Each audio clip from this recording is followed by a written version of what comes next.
దాదాపు సగం అమెరికా ఇప్పుడు అగ్నికీలల్లో చిక్కుకుపోయిందన్న వార్తలు ఆందోళన కలిగిస్తున్నాయి.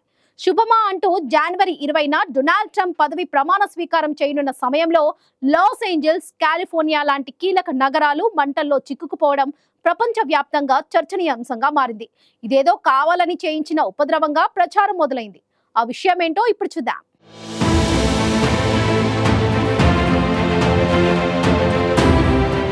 ప్రపంచంలోనే మోస్ట్ ఎంటర్టైన్మెంట్ సిటీగా పేరున్న లాస్ ఏంజల్స్ మంటల బారిన పడి దారుణంగా దెబ్బతింటోంది.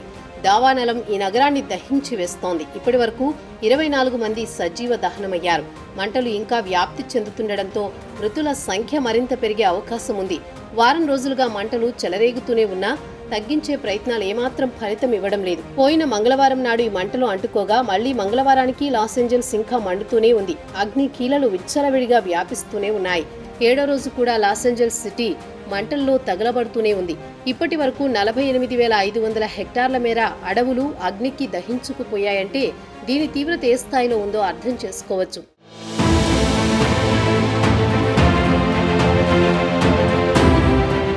ఈ కార్చిచ్చుల వల్ల అటు వాతావరణంలోనూ పెనుమార్పులు చోటు చేసుకుంటున్నాయి. అమెరికాలో సగటు ఉష్ణోగ్రతలు 1.5-2 డిగ్రీల మేర పెరిగిందని నేషనల్ వెదర్ సర్వీస్ చెబుతోంది. గతంలో ఎప్పుడూ లేని విధంగా భారీగా ఆస్తి నష్టం సంభవించింది. హాలీవుడ్కు సంబంధించిన అనేక ప్రాంతాలు బుగ్గిపాలయ్యాయి. వేలాది మంది నిరాశ్రయులయ్యారు. హాలీవుడ్ ఇప్పటికే అగ్నికి ఆహుతయింది. పలువురు స్టార్ హీరోలు, దర్శకులు, టెక్నీషియన్లు నివాసాలు బూడిద కుప్పలుగా మారిపోయాయి. అయితే అమెరికాలో బైడెన్ ప్రభుత్వం యుద్ధ ప్రాతిపదికన తరలింపు చర్యలు చేపట్టింది. 1,50,000 మందిని సురక్షిత ప్రాంతాలకు చేరవేసింది. లాస్ ఏంజల్స్ చుట్టూ దట్టమైన అడవులు ఉంటాయి. Angeles National Forest, Mount Antonio, Santa Monica Mountains National Park, Point Mugu State Park, Malibu, Pacific Palisades వంటి అన్ని అటవీ ప్రాంతాలు బూడిద పాలయ్యాయి.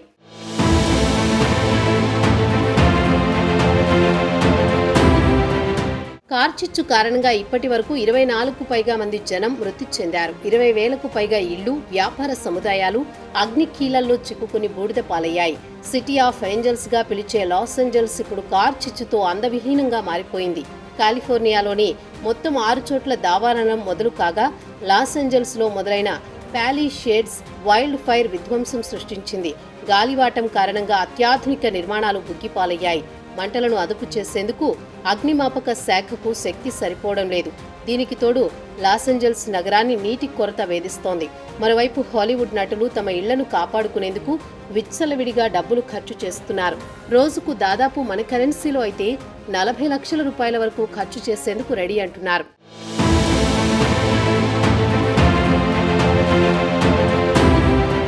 ఈ నేపథ్యంలో హాలీవుడ్ నటుల తీరుపై స్థానికుల నుంచి తీవ్ర ఆగ్రహం వ్యక్తమవుతోంది.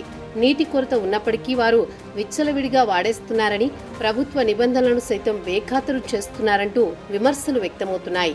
నీటి సంరక్షణ కోసం 2022లో ప్రభుత్వం కఠిన నిబంధనలు తీసుకొచ్చింది.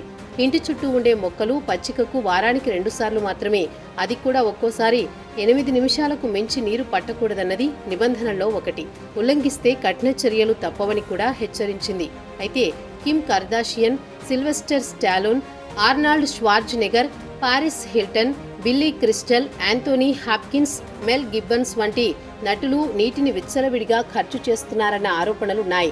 నటి కిమ్ కర్దాషియన్ అయితే వాడాల్సిన దానికంటే 8 లక్షల లీటర్లకు పైగా అదనంగా నీటిని వాడినట్టు ఆరోపణలు ఉన్నాయి.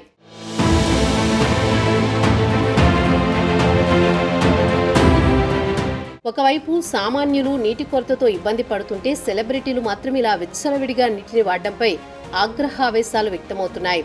కార్చిచ్చు కారణంగా లక్షలాది మంది తమ ఇళ్లను ఖాళీ చేసి వెళ్లిపోతుంటే సెలబ్రిటీలు మాత్రం తమ విలాసవంతమైన భవనాలను కాపాడుకునేందుకు నీటిని దుబారా చేస్తున్నారని మండిపడుతున్నారు.